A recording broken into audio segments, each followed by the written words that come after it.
कि आपको rules and regulations का पता हो, तो फिर आप अकॉर्डिंग टू दैट अगर बनाए तो वो बोनसाई बनेगा और फिर दुनिया देखेगी और कहेगी कि हाँ वाह क्या बात है। ठीक है कि नहीं? अच्छा, और थोड़ा सा मैं आपको बता दूं कि 20-25 स्टाइल तो अब हम डिस्कस नहीं कर सकते अभी फौरी, लेकिन एक दो कर लेते हैं। मिसाल के तौर पर एक स्टाइल ये है जिसको कहते हैं फॉर्मल अपराइट स्टाइल। ठीक है, फॉर्मल अपराइट स्टाइल क्या है कि ये इसकी नेबारी कहलाती है, जो बेस है जापानीज लैंग्वेज में इसको कहते हैं नेबारी।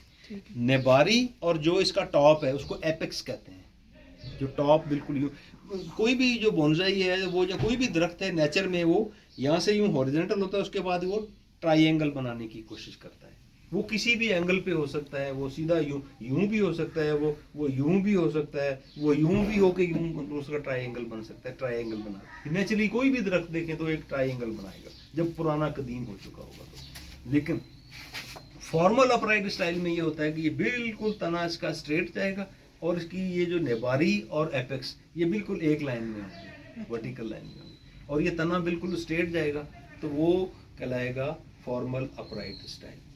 अब उसकी मिसालें अब हम ले लें। ये सामने फॉर्मल अपराइट स्टाइल खड़ा है, ये सामने उसकी पहली तरफ जो खड़ा है that is formal upright style. ठीक है, ये खड़ा है, ये फॉर्मल अपराइट स्टाइल। ये खड़ा है, ये फॉर्मल अपराइट स्टाइल है। वो नहीं, ये मैग्नोलिया ये वाला वो थोड़ा था, लेकिन आप ओवरऑल कह सकते हैं कि फॉर्मल अपराइट। ठीक है, दूसरा स्टाइल है इनफॉर्मल अपराइट स्टाइल। इसका तो फॉर्मल नहीं हो सकता, इसका कुछ भी नहीं है। यही तो इसका कुछ भी नहीं है ना। मैं अब आपको क्या बताऊं कि मैं इसमें क्या बना के दिखाऊं आपको।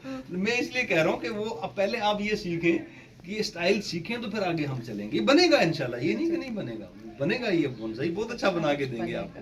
लेकिन बात ये है कि आपको पहले नॉलेज होनी चाहिए कि आप क्या बनाना चाहते हैं इसमें से। दूसरा है informal upright style. Informal upright style जो है वो ये है कि ये एपेक्स और बेस एक लाइन में होते हैं, लेकिन तना सीधा नहीं होता, थोड़ा मोड़ के ऐसे। थोड़ा इधर जाएगा, थोड़ा कर्व होगी होके, लेकिन एपेक्स और बेस जो है ना वो एक लाइन में होंगे। That will be called informal upright style.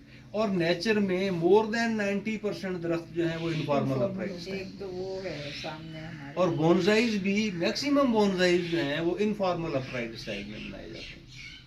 ठीक है, अच्छा, फिर ये जो एपेक्स है ये थोड़ा सा हट गया।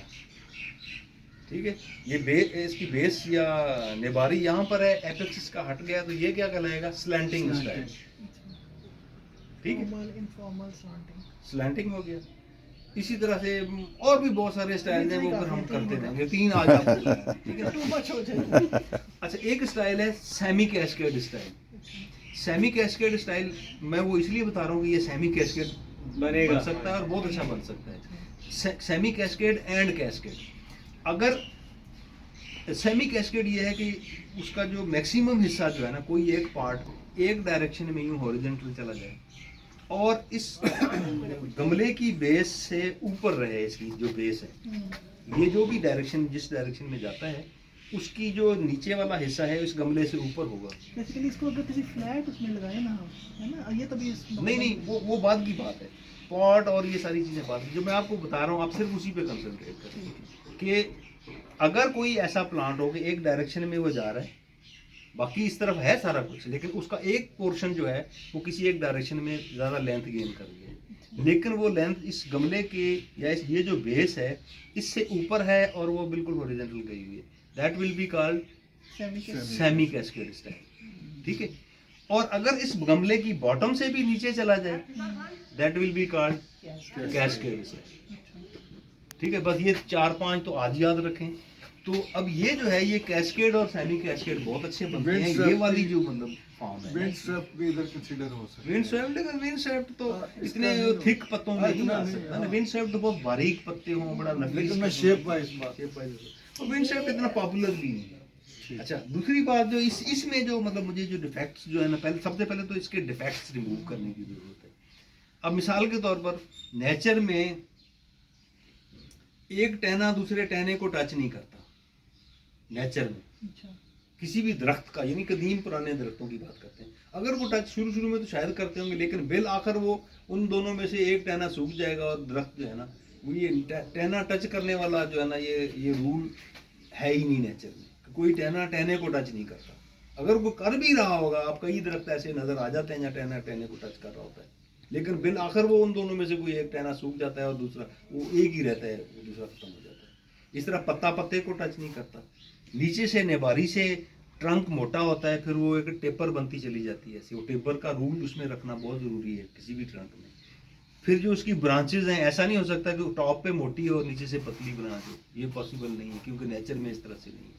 ये सारे एस्थेटिक्स रूल्स एंड प्रिंसिपल और भी बहुत सारे एस्थेटिक, ये आप उस पर जाए ना, चैट जीपीटी में जाके आप लिखें aesthetics rules and principles of bonsai, ठीक है, एक लंबी लिस्ट आ जाएगी, उसमें पूरे वो रूल्स, नेचर के रूल्स आ जाएंगे कि दरख्त कैसे खड़े होते हैं, कौन से रूल्स फॉलो होते हैं, ये क्या वो क्या फलां, वो आप स्टडी किया करें उसको। उसमें आपको बहुत सारी चीज़ें आपको गेन मिलेगा कि दरख्त जो स्पेस में नेचर में खड़े हैं वो कैसे खड़े हैं। ये जितने भी दरख्त खड़े हैं ना, वो ऐसे ही नहीं खड़े हुए। मेरे से अगर आप डिस्कस करें, मैं 10 घंटे एक दरख्त के ऊपर मैं आपको लेक्चर दे सकता हूँ, ये ऐसे क्यों खड़ा हुआ है। एक्सक्यूज मी, ये वीपिंग पे वीपिंग स्टाइल भी एक, ठीक है ना, one of style। वो चीजें आप गेन करें। अब इसमें एक डिफेक्ट ये है कि देखें ये टहना टहने को टच करता है जो अगेंस्ट दी नेचर है, इसलिए सबसे पहले तो इसको जो है वो दफा करने की बड़ी जरूरत देर से मेरी आंखों में चुभ रहा है ये।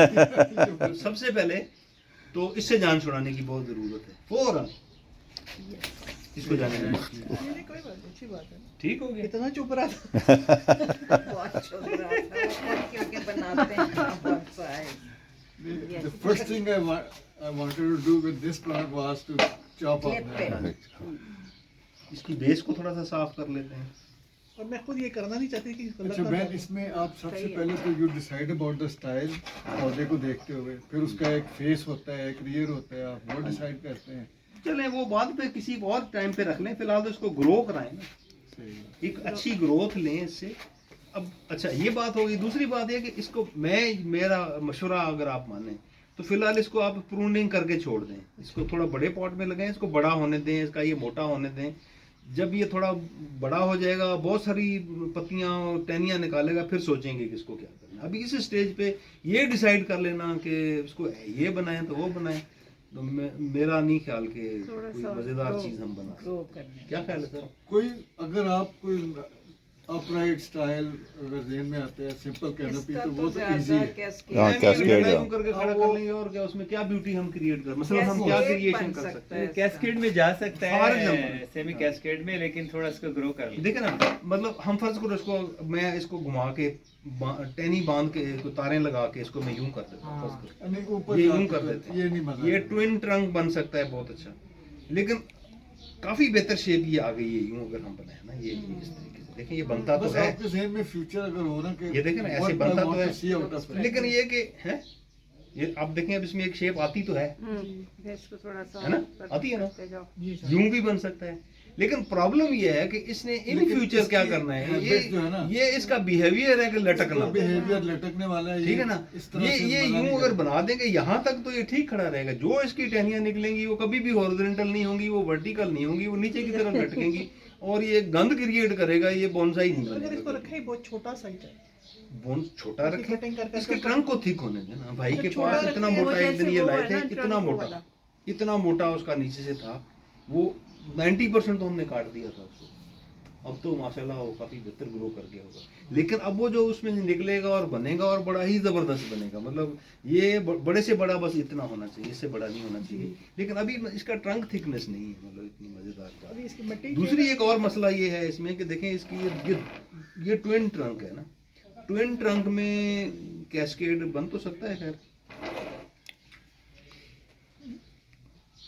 दो मैं बना तो लें। ये मशवरा दूंगा कि इसको यहाँ से काट दें, इसको यहाँ से काट दें, ये टहनियाँ भी काट दें और इसको फर्दर ग्रो ग्रो करने दें। जब आगे होगा बढ़ेगा 3-4 महीने 5 महीने 6 महीने, फिर सोचेंगे कि इसको क्या